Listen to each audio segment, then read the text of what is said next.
créer de la monnaie, il faut frapper monnaie. Quel est le rôle de la puissance publique dans cette affaire? Bon, d'abord, c'est de donner crédit à une monnaie qui, d'une certaine façon, est à un moment donné éditée et dont on décrète qu'elle a une valeur d'échange entre des biens ou des services. De ce que je vois, apparemment, il n'y a pas de blocage bancaire. Alors ça, on n'ira pas discuter avec un certain nombre de banques, mais avec d'autres, elles seront plus vite partenaires et on les connaît. Effectivement, il faut un éditeur de la monnaie locale. Il faut une banque centrale, quoi. Le Crédit municipal est une banque locale qui ne dépend d'aucun groupe bancaire mondialisé. C'est la banque de l'économie sociale et solidaire. Et c'est elle qui organise le guichet du Boussole.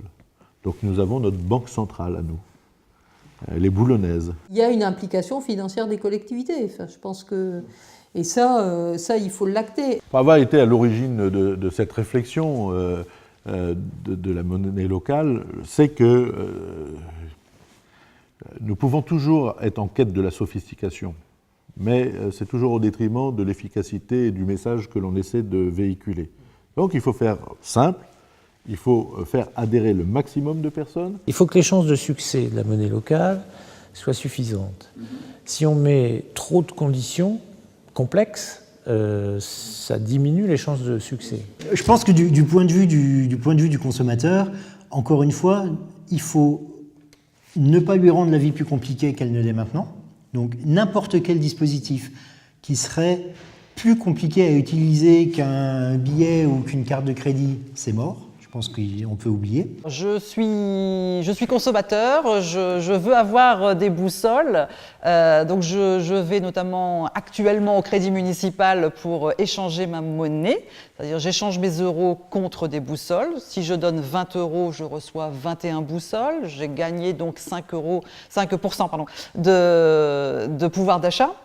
Je vais dépenser mes boussoles, plus je les dépense vite, non pas qu'on incite à dépenser tout le même jour, mais moins je les garde dans mon porte-monnaie, moins je les garde dans ma poche, plus je gagne également, puisque au bout de ma consommation, j'ai un petit carnet et chaque achat est tamponné, et au bout de mon carnet, donc je récupère également des boussoles. Donc on a une plus-value qui est double.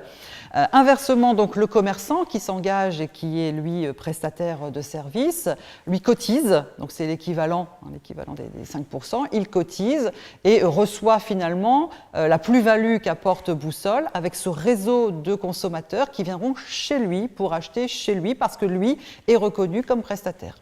C'est un échange finalement de bonnes pratiques entre le consommateur d'un côté et le commerçant de l'autre. Ça peut être un outil de fierté aussi de sa commune, de son commerce local, de défendre les intérêts. Il faut vraiment qu'on le mette aussi comme ça. C'est, putain, vous voulez des commerces ? Comment vous agissez pour avoir des commerces ? Il ne suffit pas de dire au maire, on veut des commerces dans la ville. On fait comment ?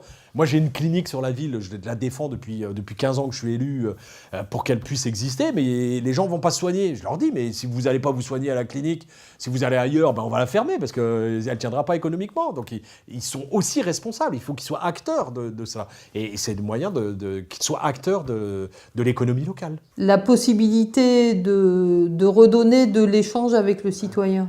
Je pense que concrètement, les actions qui pourront être mises en place avec la monnaie locale sont des actes du quotidien pour les gens.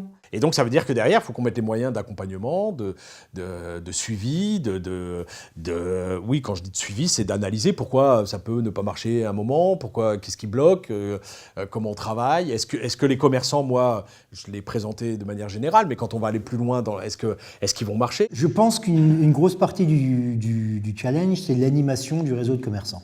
Si vous avez 2 commerçants dans votre truc, très clairement, au bout de 6 mois, c'est mort, parce que les commerçants ne sauront pas quoi faire de leur monnaie, les clients ne vont pas s'emmerder avec une monnaie alternative qu'ils vont pouvoir utiliser chez 2 commerçants.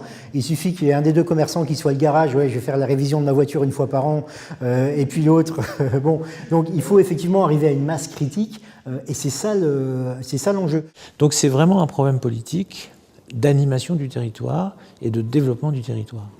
Donc je pense qu'il faut investir sur cette idée. et investir en ayant un accompagnement technique, économique, politique, technique et d'ingénierie, j'allais dire, solide.